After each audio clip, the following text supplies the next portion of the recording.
So I recently did another playthrough of Terraria, where I was trying out some new things. I went the class I never got, I got the NPCs I never got, and I tried using some items I didn't use too much, and it was a lot of fun. I discovered a lot of fantastic new things to play through, but one really stood out to me.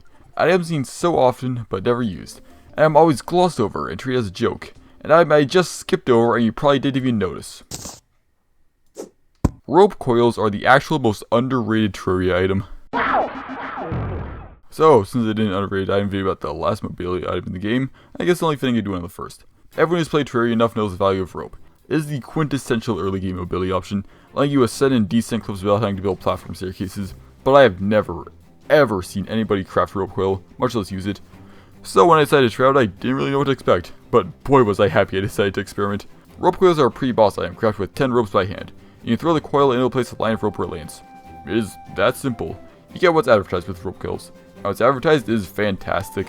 Rope coils have two main purposes, to save time and to save effort, and they are incredible at this. The best examples of this can be found basically everywhere. Ascending cliffs. Let's do a quick comparison. With basic rope, you approach the cliff and pull out your rope. You jump towards the top of the cliff and, if you're lucky, place it on your first go. Then you gotta keep jumping up and placing rope, quite possibly misplacing some, until you get to the point where you can just jump up and grab the rope. And with rope coil, you lob it at the cliff, and then if you still can't reach, you tack on a bit of extra rope. It's really that simple. Every instance of using rope coils like this is a massive time saver.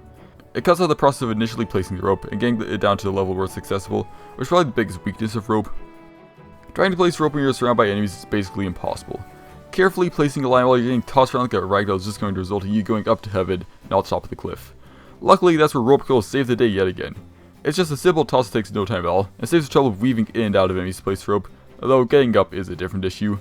Even while ropes have +5 range, it isn't always enough, especially when you're trying to reach a high place. Luckily, rope coils happen to be throwable, and you can throw them really far. The terrain is quite enormous since rope coils will fly in almost a perfect straight line.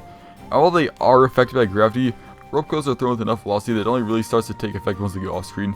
So if you place your cursor right where you want it to go, it'll probably go there. There are a couple of other neat properties with rope coils that gotta cover. If you hit something with a rope coil, it'll just turn to a bunch of rope, and if you miss something, that's alright. Any excess rope you get will just drop as rope, which will go back into your surplus pile of rope. Well, if you don't have much rope, you don't want to waste it on any coil you could miss. No problem. Rope coils have a guaranteed return of 10 rope, the same amount it takes to craft them. And if you miss and not all at 10 rope can be placed, any that couldn't just gets dropped as rope again, and the rest can just be mined back into your inventory. This also means that rope coils will take up basically no space in your inventory. As long as you have your trusty stack of rope, you can just take one rope coil whenever you need and toss it out, and it'll never even enter your inventory, kinda like platforms. Rope coils can also be placed on already existing rope decks and in 10 tiles. While this isn't really useful at all, it's still kind of worth mentioning. All in all, rope coils are a great item that gets criminally underused. They solve the biggest problems with rope, those being the amount of times it takes to place them, the difficulty that comes from placing them sometimes, and the extended but still slightly limited range of rope. Much like rope, once you get a grappling hook or climbing claws or fledgling wings or anything that provides mobility, they stop being useful. But up until that point, they're fantastic, and maybe you should try them next time you do a run of Terraria. Anyways, that's all for this video. If you're wondering why I just randomly uploaded a tiny video that seems like a weird gap filler, I just finished writing a 33-page script for the next video, so I kinda need a gap filler to fill the time I'm gonna be working on that. So if you want to see that, maybe consider subscribing. Or don't, that's alright. Anyways, that's all for today, so I will see you all next time.